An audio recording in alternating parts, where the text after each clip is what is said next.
Effect. আর main effect হচ্ছে গিয়ে ছাত্রছাত্রীদের মনে যে প্রভাব পড়ছে, এই প্রভাব থেকে বেরোয় আসতে হবে। এদেরকে একটা শান্তির জায়গায় সান্ত্বনা আমাদেরকে দিতে হবে। আমাদের কিছু লোককে এই জায়গা থেকে সরে যেতে হবে। প্রয়োজনে আমি ব্যারিস্টার সুমনের যদি মনে করেন যে এই পরিস্থিতি এরকম হয়, ছাত্ররা যদি মনে করে যে না আমি এমপি হিসাবে রিজাইন করলো এদের। আসসালামু আলাইকুম দর্শক মন্ডলী, টাইটেল এবং থাম্বনেল দিকে অবাক হয়ে গেছেন। তো অবাক হওয়ারই কথা, ব্যারিস্টার সুমন কি বললো কোটা আন্দোলন নিয়ে। আজকে আমি আপনাদেরকে সেই বিষয়টি জানানোর চেষ্টা করব। তো বন্ধুরা, আপনারা সকাল 8:30 করে বসে যান আর ভিডিওটি বেশি বেশি শেয়ার করে দিবেন, সবাইকে দেখার সুযোগ করে দিবেন। তো বন্ধুরা, ব্যারিস্টার সুমন কোটা আন্দোলন নিয়ে কি বললো আজকে আমরা সেই বিষয়টি জানার চেষ্টা করব। তো বন্ধুরা, আমি আপনাদেরকে ব্যারিস্টার সুমনের ভিডিও ফুটেজটি দেখাইতেছি, আপনারা ধৈর্য সহকারে ভিডিও ফুটেজটি দেখবেন, এরপরে আপনাদের মূল্যবান মতামত কমেন্ট বক্সে জানিয়ে যাবেন। তো বন্ধুরা, আর কথা না বাড়িয়ে আমরা মূল ভিডিওতে যাই। এটা নিয়ে অনেক বিতর্ক ছিল যে তাদেরকে কি বাধ্য করা হয়েছে কিনা, তাদেরকে কেন ডিবি অফিসে নিয়ে আটকে রাখা হয়েছে, এই বিষয়ে দু এক জায়গায় আমি কথা বলছি। ও আনঅফিসিয়ালি তারা আমাকে যেটা জানিয়েছেন, যে আমি বললাম যে আপনারা চাইলে তো এদেরকে অ্যারেস্ট করতে পারেন, আপনারা তাদেরকে আটকে রাখছেন যে এই অভিযোগ, এই বিষয়ে আপনাদের মন্তব্য কী। তারা আমারে যেটা জানিয়েছেন, তারা বলছেন যে কোটা আন্দোলন তো কোটা সংস্কারের যে আন্দোলন, এটার জন্য যা যা চেয়েছিলেন সবই দেয়া হয়েছে। মানে যারা এই কোটা আন্দোলনে, কোটা সংস্কারের আন্দোলনে তারা যা চেয়েছিলেন তার চেয়ে দেখা যাচ্ছে যে 95%, 93% দেওয়া হয়েছে। মানে ওনারা যা চেয়েছিলেন কোটার বিষয়ে কিন্তু আর কোনো বক্তব্য এখন আর নাই। কোটা বিরোধী আন্দোলনের কোনো কথা এখন আর মাঠে নাই। তারপরও মাঠে মানুষ কেন? তাইলে কোটার পরে যে আন্দোলন চলতে পারে, এটা হচ্ছে কি, আমিও বলছি যে এই আন্দোলনে আমাকেও আপনারা সাথে নেন। যদিও সাথে নেন কোনটা, এটা হচ্ছে এই আন্দোলন করতে গিয়ে যারা নিহত হয়েছেন, যারা আহত হয়েছেন, তাদের এই প্রক্রিয়াতে কার কার দায় আছে, ভুল হয়েছে কিনা, পুলিশ কি এক্সেসিভ ফোর্স ব্যবহার করছে কিনা, পুলিশ কি এই আম যারা তাদের ব্যাপারে গুলি করতে পারে কিনা, এগুলা নিয়ে আপনাদের আলোচনা হইতে পারে। বিচারের আমরা আদালতের দ্বারস্থ হইতে পারি। এখন হচ্ছে কি এই প্রক্রিয়া। এবং আপনারা জানেন যে কমিশন অলরেডি রংপুরে যাবে, এটার প্রক্রিয়া শুরু হয়েছে। মাননীয় প্রধানমন্ত্রী বলছেন যে এই তদন্ত প্রয়োজনে জাতিসংঘ এসে এটা করুক। আমি এটাকে সাধুবাদ জানাই। এবং আমি আরেকটা কথা বলতে চাই, আপনাদের বিচারের প্রক্রিয়াতে না গিয়ে আপনারা যদি আন্দোলন সংগ্রাম এবং ভাঙচুরে যদি আবার জনসাধারণের শৃঙ্খলা নষ্ট হয় এরকম কাজে যদি জড়িত থাকেন, তাইলে তো রাষ্ট্রের এবং সরকারের এটা রক্ষা করতে গিয়ে আবার শক্ত অবস্থানে যাইতে হবে। এর মানে কি দাঁড়াচ্ছে? আমি স্পষ্ট বলছি যে কোটা সংস্কার আন্দোলনে আমরা একমত। যারা নিহত হয়েছে, আহত হয়েছে, তাদের ব্যাপারে আইনি ব্যবস্থা নিতে আমরা একমত, আমরা সাহায্য করতে চাই। কিন্তু এই আন্দোলনটাকে যদি আপনারা মনে করেন, যে এখন আপনারা সরকার পতন করবেন, আপনারা মাননীয় প্রধানমন্ত্রীকে কোনোভাবেই দেখতে চান না, তাই এই আন্দোলনে তো আমরা সব একমত না। এটা আমি বারবারই বলছি যে আমি ব্যারিস্টার সুমন, আমি একজন স্বতন্ত্র এমপি হিসাবে আমি তো আমার পতন চাইতে পারি না কারণ ছাড়া, বা আমার বিরুদ্ধে অভিযোগ ছাড়া। এখন সরকার পতন মানে তো আমারও পতন আমি চাই। আর প্রশ্ন হচ্ছে গিয়ে কোটা আন্দোলনের জন্য আসছিলেন, আপনারা সফল হয়েছেন এবং এটা মানতে বাধ্য হয়েছে সবাই, এটা আদালতের মাধ্যমেই আসছে। এখন আপনারা বিচার চাইতে পারেন যে কোন কোন জায়গায় অন্যায় হয়েছে। এবং আমি আপনাদের মাধ্যমে আরেকটা কথা বলতে চাই, আপনারা জানেন যে ডিবির যিনি হারুন সাহেব ছিলেন, এই যে হাইকোর্ট তাকে নিয়ে একটা কথা বলছে যে তামাশা, আপনি জাতির সাথে এটা তামাশা। এরপরে কিন্তু সরকারের একটি, আমার কাছে মনে হচ্ছে এটি ভালো দিক, যে পরের দিনই কিন্তু তাকে এখান থেকে সরাই দেওয়া হয়েছে। আমি মাননীয় প্রধানমন্ত্রীর কাছে আমি একটা দাবি জানাবো, এটা মনে করি যে আমি সাধারণ ছাত্রের পক্ষেই আমি দাবিটা জানাইতে চাই। এইটা হচ্ছে গিয়ে যে এই প্রক্রিয়ায় হারুন সাহেবকে যেভাবে সরাই দেওয়া হয়েছে, এই প্রশাসনে মন্ত্রী থেকে শুরু করে এবং দলের নেতারা যারা এই কাজের সাথে ব্যর্থতার পরিচয় দিচ্ছেন, আমি দাবি জানাবো যে তাদেরকেও যদি এই জায়গাগুলো থেকে সরাই দেন, তাহলে আমার মনে হয় ছাত্রদের জন্য আরেকটি শান্তির বিষয় হবে। আমরা তো এই জীবনগুলো ফিরাই আনতে পারবো না, যে জীবনগুলো মারা গেছে, অন্তত তাদের আত্মার শান্তির জন্য আমরা যে সব জায়গায় এই ব্যর্থতা আছে, এই মানুষগুলার যদি আমরা সরাই দেই, তাহলে আমি মনে করি দল, দেশ, ছাত্ররা যারা আন্দোলন করতেছে তাদের জন্য, তাদের পরিবারের জন্য একটা শান্তির বিষয় হবে বলে আমি মনে করি। বল প্রয়োগের কথাটা বলতেছি হচ্ছে গিয়ে প্রথম দিকে শিক্ষার্থীদের আন্দোলন যেটা ছিল, এইটাতে আমার ব্যক্তিগত অপিনিয়ন যে আওয়ামী লীগ এবং সরকারি প্রায় 90% লোক এই যে আন্দোলনটা ছিল সংস্কারের, এটার সাথে একমত ছিল। কিন্তু শুক্র শনিবারে আমরা ব্রেক মেরে দিছি।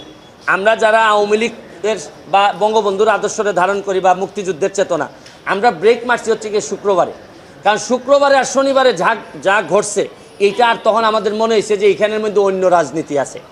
এখন আপনারা যেটা বলতেছেন যে এক্সেসিভ ফোর্স, এর একটা অহিংস আন্দোলন করতেছে, এখনও একটা ভয় রয়েই গেছে যে এদেরকে ব্যবহার করে আবার কোনো এইরকম যদি আন্দোলন বা এইরকম জ্বালাও পোড়াও যদি শুরু হয়, আপনি কি মনে করেন এই গোয়েন্দা সংস্থা অলরেডি একবার ফেল হয়েছে? আমার কাছে মনে হয় যে গোয়েন্দা সংস্থার ব্যর্থতার কারণেই তো শুক্র শনিবারে এই ধরনের ঘটনা ঘটলো। এতগুলা মানুষ বা জামাত শিবির বা এই ধরনের লোকজন এসে এখানে অ্যাটাক করলো, গোয়েন্দা সংস্থার লোকজন জানে না, এটা তো তাদের একটা ব্যর্থতা। এখানেও তো হাত দিতে হবে যে কেন আপনারা জানলেন না, এটার দায়িত্ব তো সরকারের। এখন আমি মনে করি যে হয়তো এক্সট্রা কশন থেকে যে কেউ যেমন ধরেন এই 6 জন সমন্বয়ককে যে ধরা হয়েছে, আমাকে আনঅফিসিয়ালি জানানো হয়েছে যে তারা চায় আন্দোলন কোটার জন্য, বৈষম্যমূলক আন্দোলন। এইটা শেষ করার পরও দেখা যাচ্ছে যে এদেরকে বাইরের একটা ইনফ্লুয়েন্স, যারা আসলে কোটার সাথে সম্পর্কিত না, এরা রাষ্ট্রের বিরুদ্ধে, তারা তাদেরকে ইনফ্লুয়েন্স করার চেষ্টা করতেছে। এবং এরা যেহেতু সাধারণ ছাত্রদের প্রতিনিধি, তাদেরকে একটা এই মানে আমরা যে বলি যে একটা সেফ এনভায়রনমেন্টে রাখার জন্যই এই ডিবি অফিসে রাখা হয়েছিল। এরা এদের যুক্তি দেখাচ্ছে, এটা আপনারা বিশ্বাস করতেও পারেন, নাও করতে পারেন, এই জন্যই তো আজকে ছেড়ে দেওয়া হয়েছে।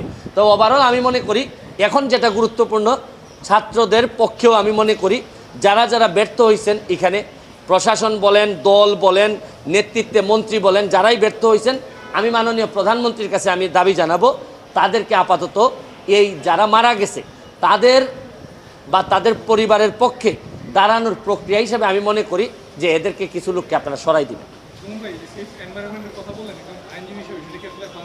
আইনে আপনি তাকে ইচ্ছার বিরুদ্ধে তাকে নিয়ে যেতে পারবেন না, এটা স্পষ্ট আইন, এটাতে অস্বীকার করার কোনো সুযোগ নাই।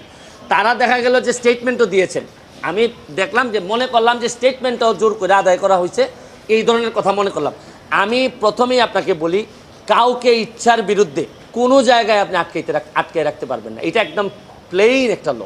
কিন্তু এক্সেপশন আছে, কখন আপনি যেমন আমাকে যখন এই লাইফ থ্রেট দেওয়া হয়েছিল, আমি যখন এই দুই সপ্তাহ আগে আপনারা জানেন, এই সময় আমারে বলা হয়েছে যে আপনি বাসা থেকে বের হবেন না।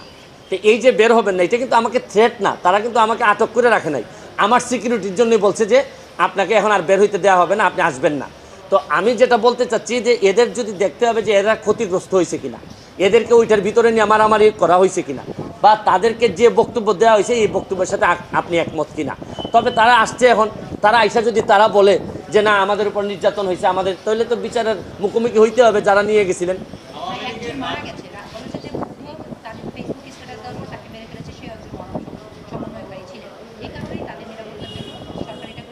এটা এটা এটা এটা আপনি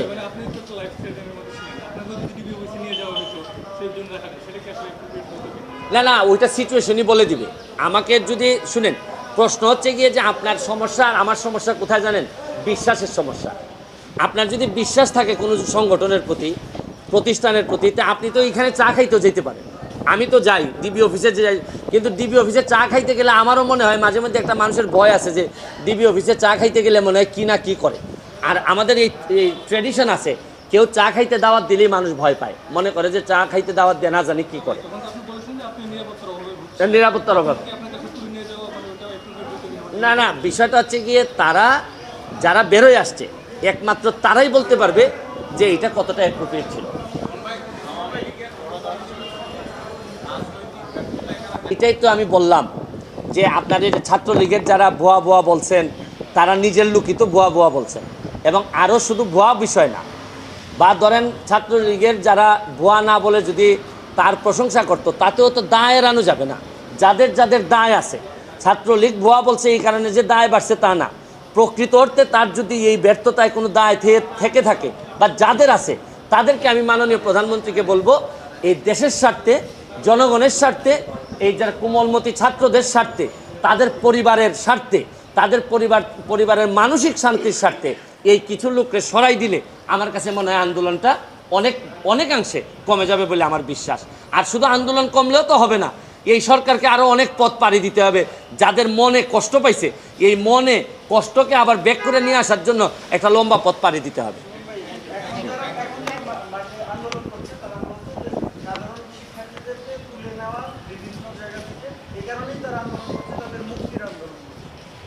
সবই তো একই আন্দোলনের মধ্যে। মুক্তিটা হচ্ছে গিয়ে কি কারণে ধরে নেওয়া হয়, কি কারণে আন্দোলনে যাওয়ার কারণে, রিস্কের কারণে। এখন সহিংসতা করেনি বা করছে, এটা তো ডিসপিউটেড কোয়েশ্চেন অফ ফ্যাক্ট। এটা একমাত্র তদন্ততেই জানা যায়। আপনার কাছে সবাই, আমার কাছে মামলায় যখন আসে সবাই বলে যে মিথ্যা মামলা, যখন আমার কাছে জামিনের জন্য আসে সবাই বলে যে ভাই আমার বিরুদ্ধে একটা মিথ্যা মামলা হয়েছে। এটা তো আসলে ডিসপিউটেড কোয়েশ্চেন অফ ফ্যাক্ট। তবে আমি মনে করি আপনি এইসব তো সাইড এফেক্ট, আর মেইন এফেক্ট হচ্ছে গিয়ে ছাত্রছাত্রীদের মনে যে প্রভাব পড়ছে, এই প্রভাব থেকে বেরোয় আসতে হবে। এদেরকে একটা শান্তির জায়গায় সান্ত্বনা আমাদেরকে দিতে হবে। আমাদের কিছু লোককে এই জায়গা থেকে সরে যেতে হবে। প্রয়োজনে আমি ব্যারিস্টার সুমনের যদি মনে করেন যে এই পরিস্থিতি এরকম হয়, ছাত্ররা যদি মনে করে যে না আমি এমপি হিসাবে রিজাইন করলেও এদের জন্য শান্তি হবে, তাও দেশটা শান্তি হবে, আমি লিখে দিয়ে যাচ্ছি আমি রিজাইন করবো। তো দর্শক মন্ডলী, এতক্ষণ পর্যন্ত আপনারা আমার সঙ্গে থাকার জন্য আপনাদেরকে অসংখ্য অসংখ্য ধন্যবাদ। তো আপনারা ব্যারিস্টার সুমনের বক্তব্য থেকে কি বুঝতে পারছেন অবশ্যই আপনাদের মূল্যবান মতামত কমেন্ট সেকশনে জানাবেন। তো বন্ধুরা, আজকে ভিডিওটি এই পর্যন্ত, দেখা হচ্ছে অন্য কোনো ভিডিওতে। ততক্ষণ পর্যন্ত ভালো থাকুন, সুস্থ থাকুন, সবাইকে আসসালামু আলাইকুম।